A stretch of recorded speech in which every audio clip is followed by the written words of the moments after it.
خطی تکنولوژی استحصال ماتورو باید ثمرانok استفاده نموده محصولات درخواستی را سریع وقت به میزبان پیشنهاد نماید. این تاکید را رئیس ولایت سوخت هنگام نمایش لباس‌های مکتبی که صبح امروز سنه 27 می در کارخانه دارای مسئولیتش محدود نساج خوجند تشکیل و گذرانده شد اظهار نمود. این تاکید را رئیس ولایت سوخت هنگام نمایش لباس‌های مکتبی که صبح امروز سنه 27 می در کارخانه دارای مسئولیتش محدود نساج خوجند تشکیل و گذرانده شد اظهار نمود و گفت تمام کارخانه‌های استحصالی ولایت سوخت فعالیت خود را ثمرانok به راه مانند تا برای دریافت مزاج کاربری نمایند. رئیس ولایت سوخت رجب احمدزاده از رفت استحصال لباس و لوازمات مکتبی در کارخانه نساج خوجند بازدید و عمل آورد. تاکید گردید که برای خوشصفت و دسترس بودن لباس مکتبی و مبلغ آن باید کار را جانب به راه مانند.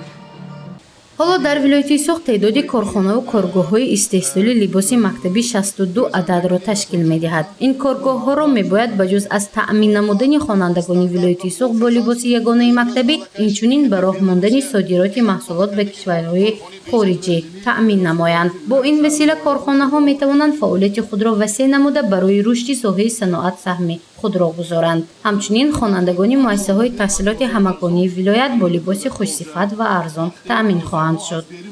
شرکت بلاروسیا شرطنامه کرده که ما کارخانه دوزندگی دیدن کردیم 25000 دانه امروز ساحه معارف بلاروسیا علاقه مبلغش گذراندگی هر یک شیم و کاستوم کامپلکت $12. من همین شرکت صادراتش آغاز کرده است. امروز ای بس که ما خودمون صادرات کنیم و از بیرون از قرقیزستان و از چین و از دیگر دولت ها خودمون خریداری کنیم.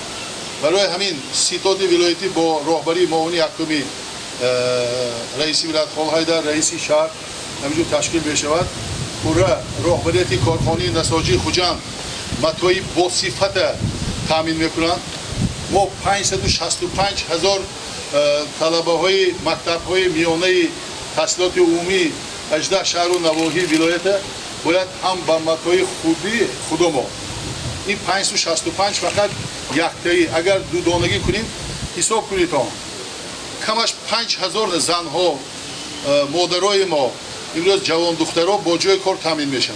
در نمایش لباس‌های مکتبی که صبح امروز در خوجند برگزار گردید از تمام کارخانه‌های استحصالی نمایندگان مال و محصولات خود را به نمایش گذاشتند. مثلا کارخانه فرعی شخته فانیخناب در ناحیه عینی محصولات خود را به خوجند آورد. این کارگاه تمام خوانندگان ناحیه عینی را با لباس مکتبی تامین می‌کند. هر لباس وابسته به اندازش از 170 سومانی تا 235 سومانی را تشکیل می‌دهد. در عینی 66 مکتب موجود میباشد که در آن 18791 نفر تحصیل می‌نمایند.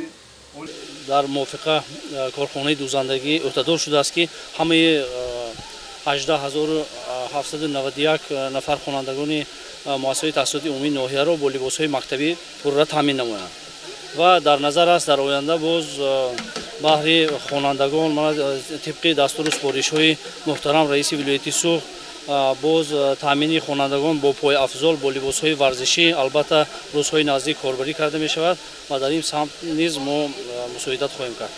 در مؤسسه‌های تحصیلات میانه عمومی با واسطه اساسیاسیون والدین و آموزگاران موافقه کرده شده است و با کارخانه دوزندگی نقدنامه موافقه کرده شده در مقامات انداز و ارگان‌های دخلداری مالیوی با قید گرفته شده است و موافقه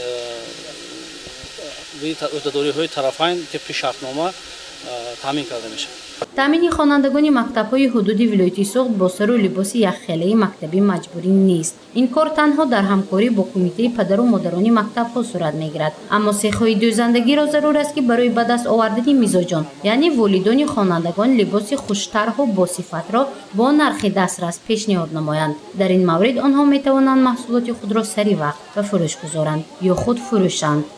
در اینجا کارخانه‌های صنعتی نمودهای لباس‌های مکتبی، ورزشی، تک‌پوش‌ها، جاروب‌ها، پایه‌افزارهایی که استحصالی وطنی هست به نمایش برآورده شدند. سال تحصیلی 21-22 طبق نقشه‌ای که از طرف وزارت صنعت جمهوری تاجیکستان پیشنهاد شد برای خوانندگان مؤسسه تعلیمی شهر و ناحیه‌های ولایت 841,000 به نقشه گرفته شده است. الحال муассисаҳои таълимӣ дар ҳамкорӣ бо кумитаҳои падару модарони муассисаҳои таълимӣ ва бо коргоҳҳои дӯзандагӣ имрӯз шартномаи ҳамкорӣ ба имзо расонида шуданд.